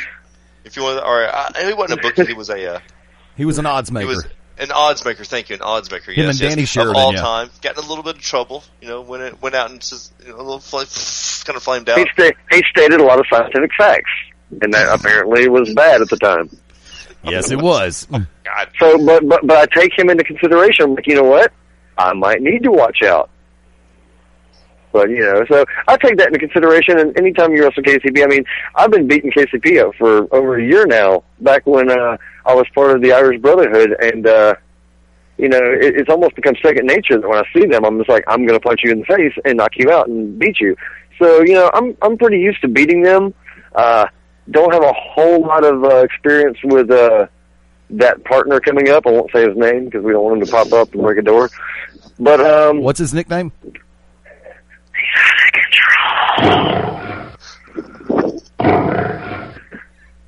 Out of control. Look on Sketchy McGee. How about that one? Sketchy McGee. Sketchy McGee. Now, Tasha, you've been around some very, very, very, very violent individuals, some very high-strung people. What is the one person that you were just like, this guy may explode into a million pieces or may rip somebody off, or just rip somebody's head off and shit down their neck going in? He said which guy's going to explode. Tosh? Tracy Smothers. And I've seen him explode. Oh, and my training buddy, my big man, Kid Cash. Oh, yeah. At any moment. He has no fuse, but neither does Tracy. I saw Tracy pull a guy out of the crowd, take him down by his throat on the floor and say, motherfucker, I could rip your throat out and let you watch the air go out of it before you die, but I won't because I like you, but you need to know I could do it. No. If you're going to do Tracy, you got to do Tracy's voice. You better use Tracy's voice. I can't do Tracy's voice. I'm not that good. Oh, my God. Hey, kids, you better be glad I like you. Cause oh, God, no. Everybody died. That's Tracy. Everybody died. Did he do this on the way to or from his private helicopter? Yeah. Yeah. Yeah. There you go, yeah. Everybody does. That was I don't have the... it was nice to see Tracy, By though, the way, at the isn't ECW. this guy that you're talking about to explode, isn't his name, what was that name you guys said not to say? Oh, yeah, Jake Cole. Oh damn, I did it. Sorry, what name did I hear there? Was it Jake? Hey guys, Cole? we gotta go. There's a brawl breaking out. We gotta go break it. Yes. All right, bye. We'll see. Bye. And there you go, just like that, brawls are breaking up. No. That wasn't just any brawl. That was Jake Cole. No, see, as soon as you said something about it, was that not weird that Jake... I told you, motherfuckers. There it is. Proof. As soon as you guys said Jake Cole the third time, I gotta go. There's a brawl breaking out. It's like out of control. Jake Cole. See? So wait a minute, if we say it 3 more times, it'll be over, right? Like Beetlejuice? Oh my God, was that Don't say Beetlejuice again. Oh, fuck. Y'all haven't heard that lion roar come up every time y'all mention the name that you're not supposed to mention? That's why. because everybody's been talking over it. I haven't been able... What you mean, Chris Benoit? Okay. That kind of sounds like the thing from Ghostbusters. Let me go back and find Slimer in here somewhere. Gatekeeper, whatever it was. No! Sounds like Eddie's stomach. It is like sushi. Hibachi vegetables. Big deal. But I am excited, though, this Saturday. Full throttle. Now, I'll be honest with you guys, as you guys heard, Trevor Doom Eon is scheduled to be at Peach State Wrestling Alliance, which I believe is still in Carrollton, Georgia. Yep. And then scheduled to be at an hour behind. Scheduled to be, this is not going to happen. I'm telling you right now, this is not going to happen. Mike Jackson's going to blow a fuse, and he may even call Trevor Doom Eon the N-word. I'm not saying nobody.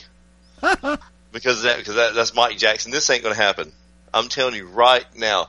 Either he'll never wrestle at Peach State again, or Trevor Doom Eon's wrestling doesn't attack him. It's not. No, this is not going to end well. I feel bad for the kid because I like Doom. Doom has a lot of potential, and I've told Doom this: if Doom will get his head out of his ass and actually have some guidance, he would be awesome.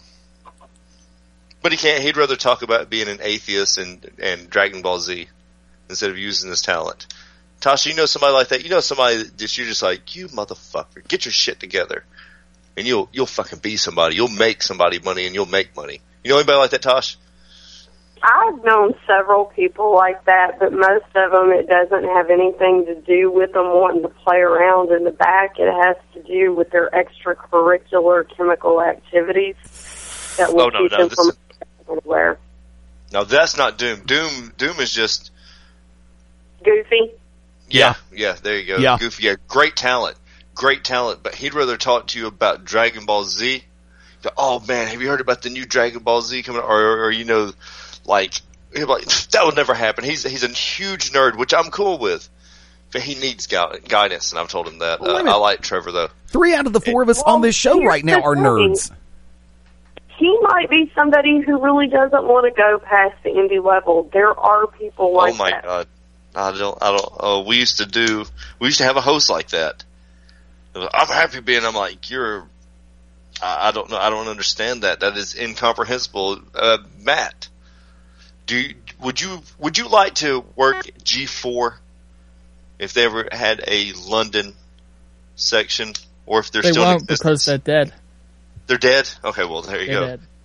Dead. Video gaming, a video gaming company, if they ever opened up another video gaming channel, if they ever unleashed another one upon the world, would you rather just do podcasts all the time talking about Minecraft and etc., or would you want to be on that at the highest pinnacle of what you want to do is?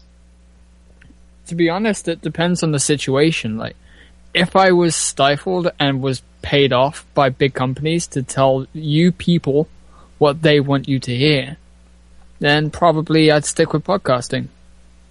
Actually, that's a lie. I'll just take the fucking money.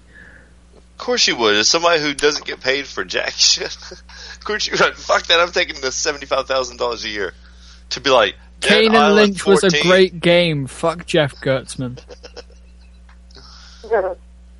Dead Island Resort 42, Khloe Kardashian Express is a great game. You must buy it. I give it 2 shades up. I give My Little Pony Friendship is Magic the video game 5 shades up. Now, on to The Walking Dead Moon Edition. I love how Tommy Dreamer's like, yeah, we had all these taunts, all these hidden stuff. I used to play the ECW video game, by the way. I'm not a big game player now, but I used to play video games, and one of the ones I used to play was ECW. I used to get so pissed off. I used to want to hit everybody with God, what was the name of the Amityville Horror? You know what it was called? Yes. Yes. Oh man, that was a great finish. That was a fun game. It was just one of the games you're like, oh, let's get it. It was $9.99 on PlayStation. I believe one of the characters in the game, I can't remember who, it might have been Chris Chetty, asked for his draw as one of his selling taunts. His what? Asking for his money. Money, motherfucker. That's great. Chris Chetty. Oh no, that's funny. Tasha. Hey, if you're not careful, Eddie might Amityville horror you. Tasha, if you could have a video game made about you, if you could have, what would you want hidden in there? What is the one thing that you just like, I have to have this no matter what? Not touching it. Would it be like the special pile driver? Would it be... I already know the answer to this question. So do I. Would it be yelling at Corey? Yes! Tell him how big a piece of shit he is? So like that's what it would be. It would be me. One thing that I would have to have in a video game, if it was a video game of me, would be me smashing the shit out of a mark. Just you'd be like, So one of the times basically you run what Wicked outside the said. ring and just smash them. Just absolutely clovering the fuck out of a mark with a chair. It would have to happen. It would Just the have chair, to. though. Eddie, With what would you... anything, I wouldn't care what we hit him with. I have to hit a mark. Coming I soon am to a PC near you, Tasha Simone's Surgeon Simulator 2013. Smash a mark in the face with a chair. Eddie, what would your what would be the one thing that you would want hidden in there? Something special, maybe a secret taunt, something. Unlock different catchphrases, and 5 minutes later, watch everybody start using them. That is also in the video game. Oh, wait a minute. That's my gimmick. That's gimmick infringement again. How is that gimmick infringement? Because every time I say something, I hear it come out of somebody else's mouth. Just like Every when time I say something, I hear it come out of somebody else's mouth. Every time I hear something, I hear it come out of somebody else's mouth. I love you, Matt. Oh, I feel the love. And actually, Wick, I want to go back a topic real quick because you were talking about people being complacent and happy where they are. You know, now look, I've had the honor, the privilege, and in my world, the blessing to have been FM radio 6,000 watt on Beyond Ringside, or hosting Beyond Ringside, FM 1,000 watt, AM 50,000 watt. We have been syndicated and on satellite radio, not XM, the other. We were actually on satellite network. If I were given the opportunity to move BR back to satellite, and even in this day and age to XM or Sirius satellite, you doggone Skippy, I would make that jump in a heartbeat. But by the same token, one thing that we'd have to clear up, but to begin with, I don't know how many times Matt could get away with calling somebody a CUNT, or how many times Wicked could drop the F-bomb, and how many times Tasha would smash the shit out of a mark with a chair. Hold on a minute. On satellite radio, they're not covered by the FCC, so I can call anybody at any given time. Okay, we get away with that then. One more time, Matt. I need to hear it one more time. Say it. Cunt. Oh, God, I love it. So, yeah, you talk about complacency, and no matter what. Now, this is one question that I wanted to ask earlier during an interview, and if I could find my notes, I know what it was. You know, we talked about lessons being learned. And you and I have had this discussion before, Wick. If there was one lesson that you would take from working at GCW and Alabama Championship Wrestling and Alabama Wrestling Alliance and Great Championship Wrestling, the different promotions with which you've been a part of, going to a national scale, what would that lesson be?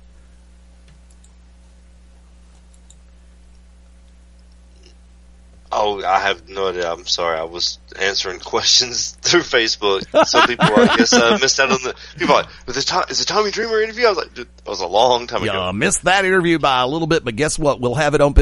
it will be replayed on Beyond Ringside Radio as soon as we're able to get everything crunched out over here. So as soon as... when we sign off the air tonight, I'm going to switch back over to the network feed over on the server.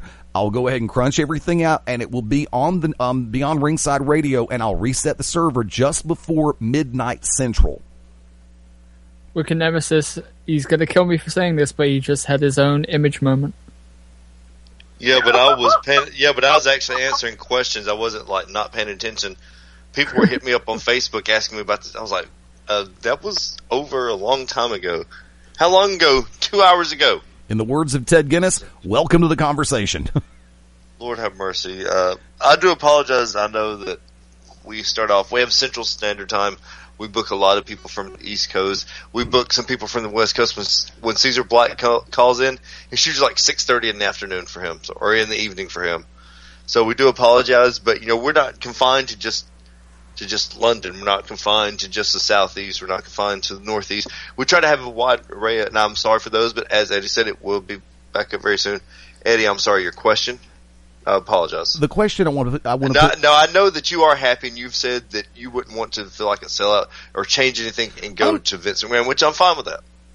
I'm fine with that. That was not a shot at you. No, I mean, hell, I'm if he just were talking about people that, if you say, I guess more wrestlers. Okay, look at it like this. If Vince McMahon were to call me tomorrow morning and offer me $500,000 to drop everything that I'm doing and go on the road simply doing ring announcing for WWE, I would very seriously consider it. $250,000? No, probably not, because I'm having a damn good time with my life, working with the Iron Horse, Buffalo Wild Wings, working with doing Beyond Ringside, the radio network, and I would be sacrificing things that I genuinely enjoy doing. So I would make the sacrifice if there was a shit ton of money involved, but if it's moderate money, I wouldn't make that personal sacrifice. And that's fine, but I didn't get in the business to be like, gee, golly willikers, I want to be the greatest independent wrestling manager of all time. I want to be the greatest announcer of all time, but it's got to pay my bills. I want to be the greatest announcer of all time. I would love to do ring announcing for a WrestleMania, but if it's not going to pay my bills and I'm going to take a loss doing it, I'm not doing it. And there you go. That's the difference between some people. Eddie, how can everyone get in touch with you, sir, and what is upcoming on Beyond Ringside? Is it even going to be Beyond Ringside? Yes. The question is being answered. The reason why I'm actually here tonight, the cast knows that I've had a lot of personal crap going on in the background, and I don't like to bring the baggage onto the air. I like to be able to do this when I'm able to cut up and have fun. I have a world of respect for my colleagues here on the network, on To Be Determined, as well as Beyond Ringside Live, the flagship show, and I didn't want to weigh them down with that, so I will say from the bottom of my heart, to Wicked Nemesis, Matt Denton, Tasha Simone, and yes, Corey, even you, I love you all, and it's greatly appreciated, and I thank you for putting up with me this entire time. I'm going to be in and out of the studio for the next few weeks. I've got some things that I've got to get done, but when the opportunities arrive, I will be. Matt said he can gun the helm here on TBD and also on Beyond Ringside Live if necessary. So keep your eyes open on FastEddieLane.com. My personal Facebook page will probably come down for a while. Facebook.com/FastEddieLane will still be there. And, of course, keep track of everything going on through BeyondRingside.com, the website for the flagship and the entire network. Global Championship Wrestling's GCW Radio will be returning in the near future. Keep your eyes open on Facebook.com/GCW Pro Wrestling. We'll have all that information. Friday night, back with Buffalo Wild Wings in Alabaster. Looking forward to that. I'm finally coming back home after the two weekends at the State Fair. Thank you to everybody at Live Nation for allowing me to have that experience. I wouldn't trade it for anything in the world. I had an absolute freaking blast. And this Saturday night, back with Global Championship Wrestling in Palmerdale at the Palmerdale Homestead Community Center, 7:30 p.m. bell time. And something Sawyer forgot to say. GCW fans in Alabama and West Georgia, if you want to reserve ringside seating for this Saturday night show, send an email, gcwmedia@yahoo.com, and you can reserve ringside seats. And this Sunday, Beyond Ringside, live, 6:30 Eastern, 3:30 Pacific. And the flagship is ready to roll this Sunday night. Wick? Tasha, what do you have upcoming, and how can everyone get in touch with you? Right now, I'm just sticking with my training. As of today, May 1st, I am officially open and taking professional wrestling bookings again. Any promoter that wants to contact me can contact me at TashaSimone@gmail.com. You can find me on Twitter at Tasha F. Simone. And, of course, you can find me on Facebook, and Matt knows my Facebook address because I don't have a clue. You can you can find me at TashaSimone.com. My booking information is all on there. Serious inquiries only. If you're going to offer me $20, please don't even waste your finger speed typing because I'm going to tell you to fuck off. Wait a minute, Tasha. So that means you're officially out of your hiatus from pro wrestling and you're coming back full time? No hiatus, full time, no bullshit. Mini-Me is back. Matt, how can everyone get in touch with you, and what do you have upcoming on your podcast, sir? I have a ton of shit coming up. You can find out all of that and more on my Twitter feed, Words from Prism. And there you go. Very short and simple. Wicked Nemesis Enoch, YouTube, at Wicked Nemesis on Twitter. There's a Facebook fan page for To Be Determined Show, Unlucky Charms, Enoch Tessarian, the Wicked Nemesis, quote unquote, and of course the Merchants of Death. Go out and support your local independent wrestling. this Saturday, of course, ladies and gentlemen, GCW, Palmerdale, Alabama. Friday night, for those that can get out in Atlanta, MCW, Monstrosity Championship Wrestling. Thank you to Tommy Dreamer. Thank you to Jonathan Williams. And thank you to Zombie Rick Rude for coming on tonight. Thank you for Mad Dog Dan Sawyer and O'Hagan. Ladies and gentlemen, got to come out and see what happens. Find out if Doom shows up or not. Tick-tock, tick-tock. For Fast Eddie Lane. Have a great weekend. Let's keep this thing rocking. For Tasha Simone. Love, peace, and chicken grease. For Matt Denton. Hibachi vegetable. Remember when Zack Ryder was #1 contender for the WWE Championship? No, I don't. Pepperidge Farm remembers. And while you're at it, go have a Seagram's Golden Wine Cooler. This is the To Be Determined show. For Smart Rage also, who hung up in the middle of me talking, of course, probably got tired and fell asleep. It's not missed. It's the diabetes. This is the To Be Determined show, the Wicked Nemesis. Thank you all. Good night.